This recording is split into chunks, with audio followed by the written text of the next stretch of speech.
Good morning, Daily Huddle, and welcome to a Money and Mindset Monday for you guys and for us. It does just as much for us to get on here most days as it does for those of you, or at least we hope it helps out getting your day started wherever you're sitting this morning. We've got a special guest this morning, and I'll let Kimberly introduce him in just a few minutes.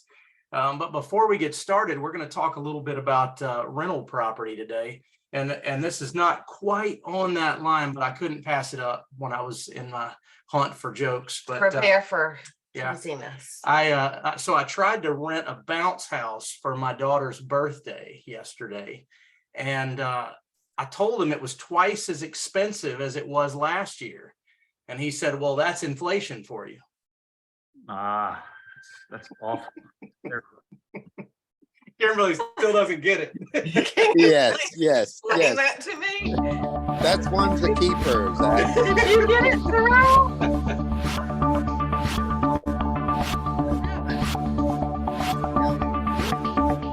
It's a dad joke.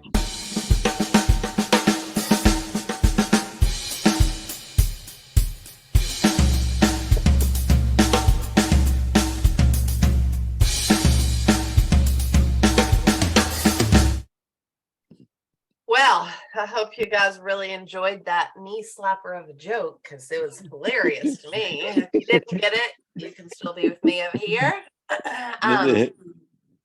Dad joke for the kid with the MBA. I mean, I did, but it wasn't funny. Anywho, you guys know I'm Kimberly. This is Zach. We're your host of the Daily Huddle on Monday mornings. And we have a friend with us today, and we're going to talk about our rental properties, really the magic bullet for wealth building. But before we do, we have a few questions for you guys that we want to get started with. So. All right. Let's see. Chase, what time is it and what are you grateful for today? Grand day, my good peeps. The time is absolutely right now is no other way. And I'm grateful for the sun today. Just so grateful for it. Awesome. It's It's a big difference. We'll talk about weather later maybe, but anyway, where are you and who will you hug today, Andrea? I am right where I need to be, which is here. And I'm going to hug today myself. Yay, self-love today. It's perfect. Sorrel, how are you? Zach and Kimberly, today I say I am enchanted. Oh, All right. there's a movie about that.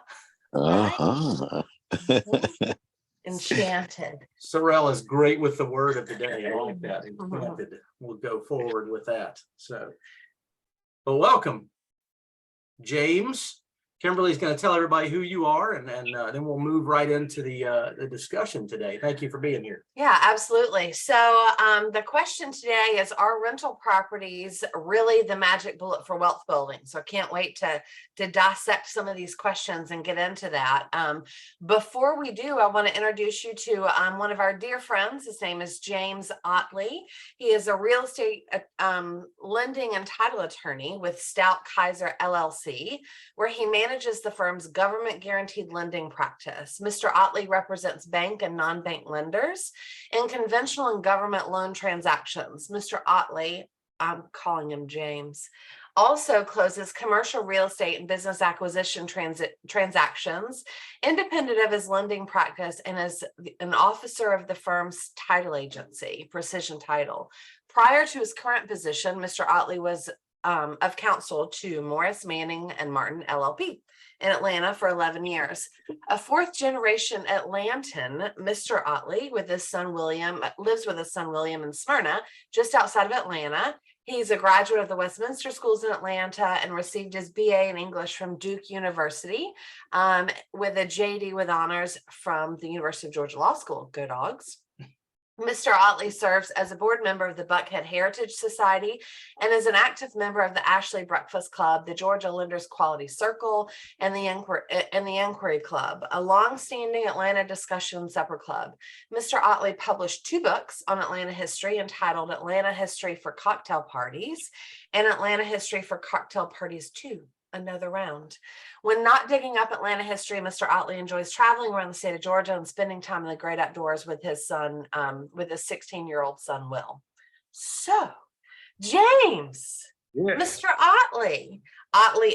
You see what we did there, guys?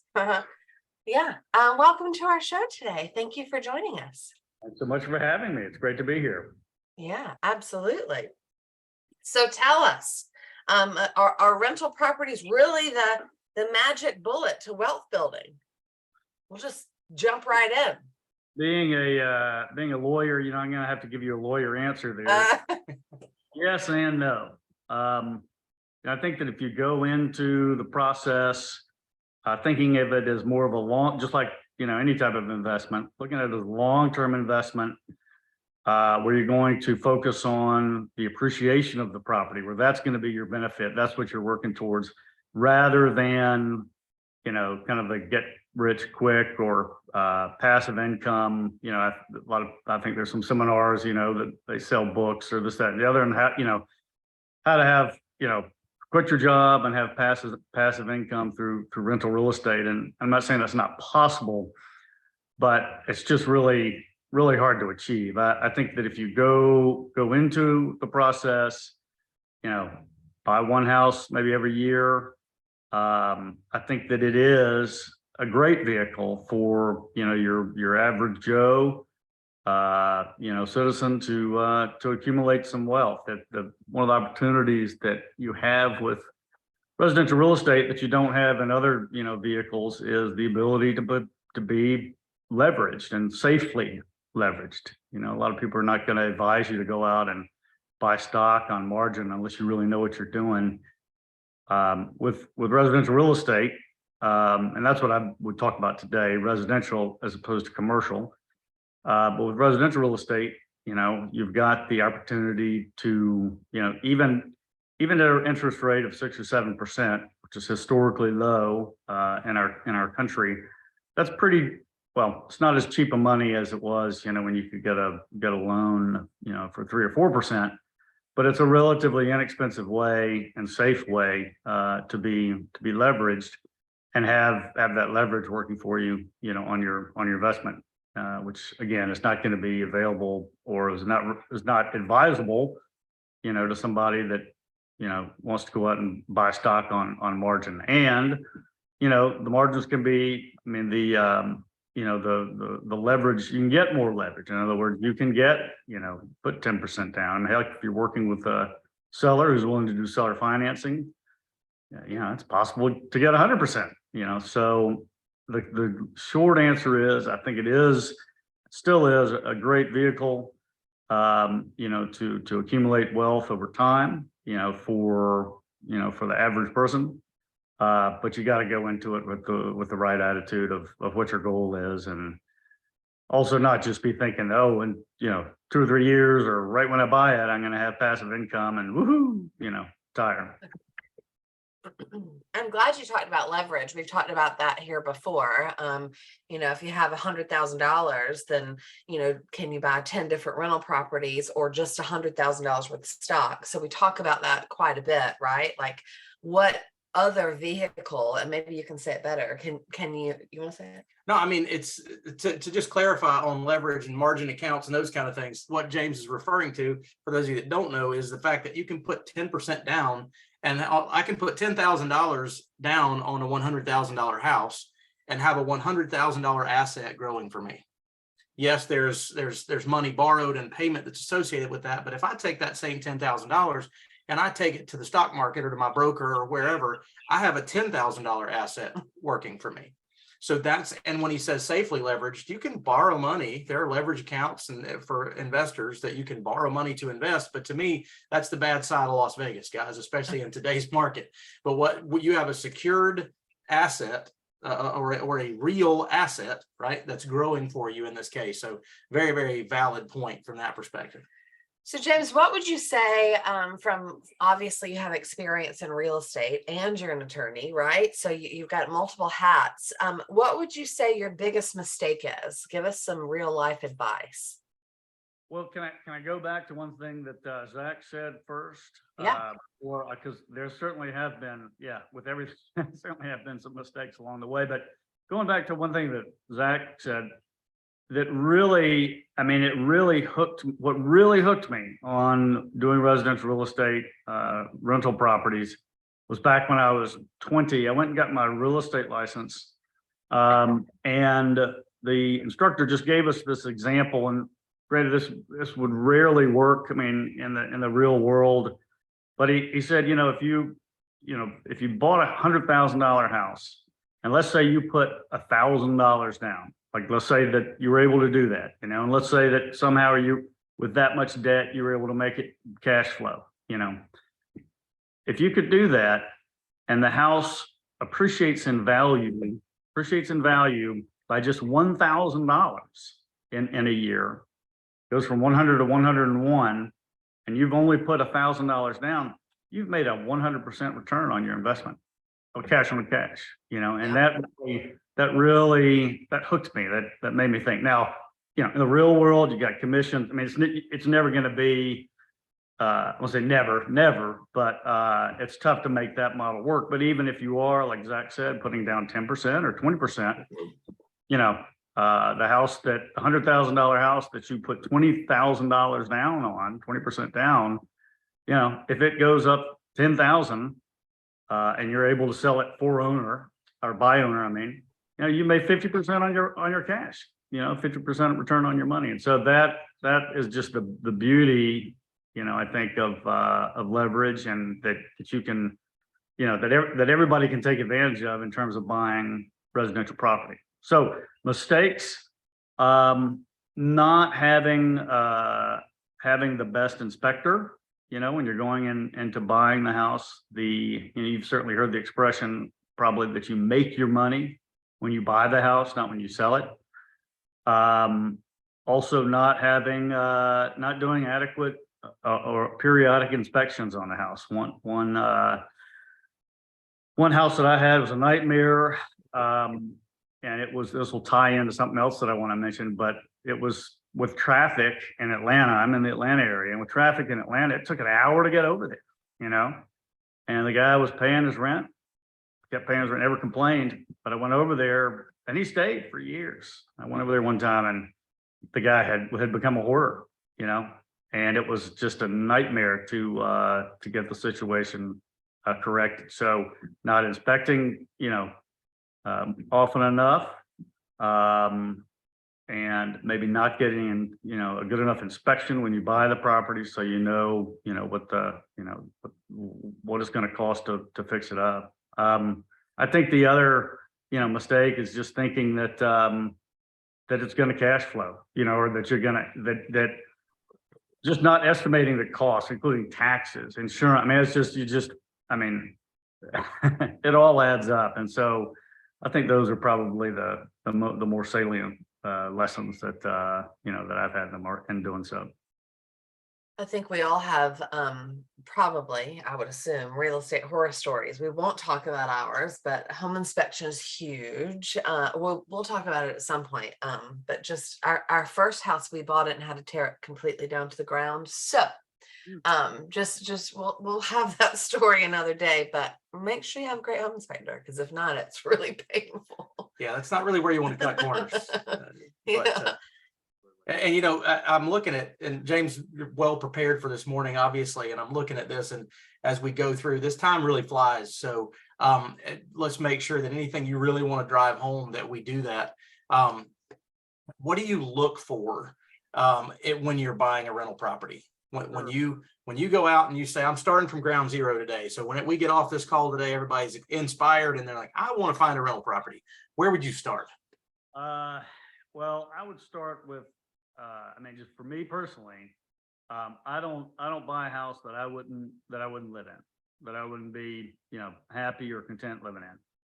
I also would buy a house that's close to where I live already. So, you know, even if you're not handy, you are still going over there, you know, to mow the lawn, or you're going over there to turn off a water valve, you know, so buying a house that's close to you would be the next step. For me, in the appreciation game, rather than, you know, cash flowing, I'm looking for neighborhoods that have some character to them. In other words, maybe older brick ranches, or an older neighborhood that has old oak trees, something where you see the possibility of people coming in and saying, oh yeah, I want to fix these houses up, as opposed to, you know, some suburbia, you know, something that's a cookie cutter house in a suburban neighborhood that has no, you know, character or potential. Usually you see the neighborhoods where people move in and fix them up, you know, they have, you can tell that they have character to them. So that's one thing. Another thing, and this is hard to kind of, it's more of a art than a science, but at least in the Atlanta metro area, a 2-bedroom, 2-bath house or apartment, it's weird. Even like, there's kind of a range. In other words, like, people in general in Atlanta pay about $1,200 to $1,600 for a 2-bedroom, 2-bath, and so you could go buy, you know, way out, you know, like in Dallas, Georgia, or somewhere, you could find a house for 90,000, 100,000, and put a renter in it and get 1,100, and it, you know, would cash flow for you. But you know, you're probably not going to see the appreciation that you would in one of the neighborhoods that I talked about, with oak trees and whatnot. And so there's a sweet spot where, you know, you want to be, in other words, it makes more sense to, if you've like, we're trying to buy a house for $300,000, you're still only going to get about $1,600 worth of rent for it. So it's a little bit hard to explain, but there's this kind of sweet spot where the price of the house is low enough that you can get your mortgage payment down and have a, you know, have reasonable costs each month and still get a decent rent. If that makes sense. It's more of a, like I said, an art than a science. But I mean, I had three properties in Decatur, Georgia, high tax area, you know, $300,000 houses, and, you know, the cost, I was only, you know, getting about $1,500 worth of rent for them. Whereas that in another neighborhood where I bought the house for $100,000, I was getting $1,200 or $1,300, you know, and you can see how those numbers, you know, I'd much rather have $1,200 or $1,300 rent on a $130,000 house than $1,600 on a $300,000 house. Absolutely. More of an art. Do you do mostly long-term rentals? Do you do any Airbnb short-term rentals, or mostly the traditional, you know? For me, long-term, just because, again, the idea, I don't think there's ever truly a you know, I don't think there's anything that's truly passive income. Right.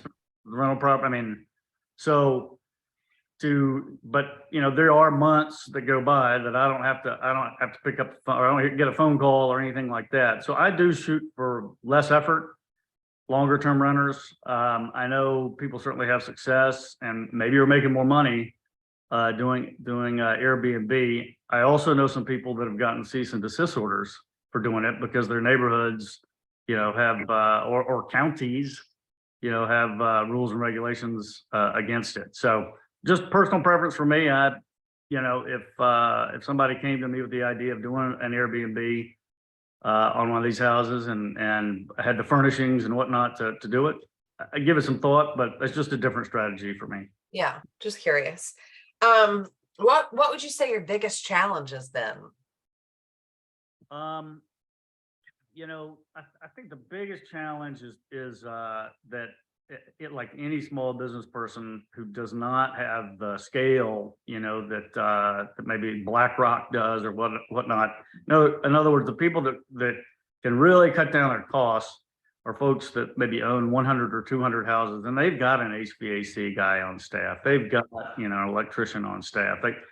For me, if power goes out or there's a, plumbing issue, whatnot, I have to call. I mean, luckily, and this is something that again, kind of going back to buying houses near where you live, if you can develop a relationship with a small business, like a plumber that owns his own shop, and do business with him for 20 years, or an electrician who owns her own shop and do business with her for 20 years. If having those great relationships can help keep the cost down.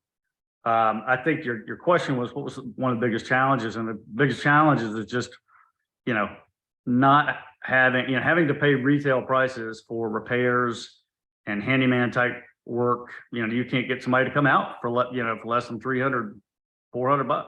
So I think that's the biggest challenge, in doing it. But luckily that's not every month, knock on wood, Is your head wood? That's the old adage there. Another challenge or something that I would recommend is I've been over backwards to try and get tenants to stay, long term. I try and do 2-year leases if I can get people to do it. And I say, hey, I'm not going to increase your rent the second year. If people are, wishy-washy on the fence, I may even say, hey, I'm going to reduce your rent by $50 a month, because when you turn over a house, just regular wear and tear is allowed, right? I mean, they're legally entitled to put regular wear and tear. But what that means usually is if there's smudges, I mean, the house that, when they got the house, they smudge it up, maybe they don't do huge damage, but wear and tear. And so when you go to show that house, especially if you want to get top rent for it, people come in and say, this house needs to be repainted, and so the turnover cost and the lost time, rent that you don't collect, I pay a commission to a real estate agent so I get top-notch, credit reports done, and all of the due diligence on the tenants. I go ahead and pay for that. That's well worth the money to me. But the challenge is turnover and the cost involved with that. Of just flipping in between tenants. Yeah. Yeah, because again, painters don't work for free, and I don't paint. That's well said. That's my least favorite part of rehabbing a house also. So, well, I think obviously, like I said earlier, we've got enough meat here to talk for several hours, and it's a hot topic that a lot of people have questions about. So it's really into the Q&A period of our time this morning. So I want to go ahead, James, and roll to some of these questions. And then and maybe we talk and we do a part 2 or something down the road where we can dive a little deeper into people that have these questions. So we'll get questions from the field after the fact too. So but Ron, I see you've got your hand up. How are you this morning? Oh, very good, very good. A very interesting subject this morning. Dabble into it, COVID and all that. But I want to get 2 questions. And I know, Zach, you kind of really went into it by saying, the Las Vegas situation, people, borrowing money. So what's your take? The first question is, what is this old adage about older people money, way to do business, if you got a good credit score, you get older people money. Is this still good today? And the next question, I want your take as an investor, as an insurance, having the whole life insurance and using the whole life insurance as your vehicle to invest. Is this a real strong approach to investment? That's 2 questions now. So the first question would probably be for James. James, you think that borrowing money, other people's money in this scenario, like we talked about with leverage, is that still a good thing to do with rates and the market the way it is right now? That's the first question, right, Ron? Correct. Well, I think you'd have to spreadsheet it out. On a particular property. If you can, I think there are properties out there where you still could make it work. God, that's a tough question without, doing a spreadsheet and figuring out. Again, I think I've heard the expression, you buy the house, but rent the rate, so, I mean, there's always the chance to refinance later on, hopefully when rates come down. I can tell you that when I was first starting out about 20 years ago, I think I had some interest rates that were at the 6 or 7%, and that's where, again, I think you've got to be willing to have faith in the growth of, have faith in the property, and say, hey, maybe I don't get, maybe I'm kicking in $100 each month or $200 each month, to make this happen, and just try and, factor that in over the, I'd say 10 or 15 years that you own the property. Yeah, But It's definitely a long-term play. Mhm. property specific, it's a property specific question, but I believe in, and I mean, it's not a magic bullet, but over time, I do think it's a great way to accumulate wealth, even at 6%. I mean, again, depending on the property. And Ron, your second question about using that whole life, like we've talked about before, and creating that banking on yourself scenario, or even as the Rockefellers have done for years, having a family bank, it really takes the first question out of the equation, because if I'm paying myself interest and I have the capital to do that, I definitely think that that's a good way to use that tool.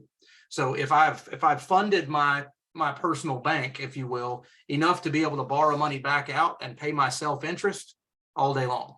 I think that's just what we've seen in the past with a lot of the bank on yourself and infinity banking and whole life policies, universal life policies, whichever permanent policy you use to bank on yourself. The problem is most people don't realize you have to build your bank first. They think that they can get a big insurance policy and pay $500-600 a month a couple of times and borrow from it.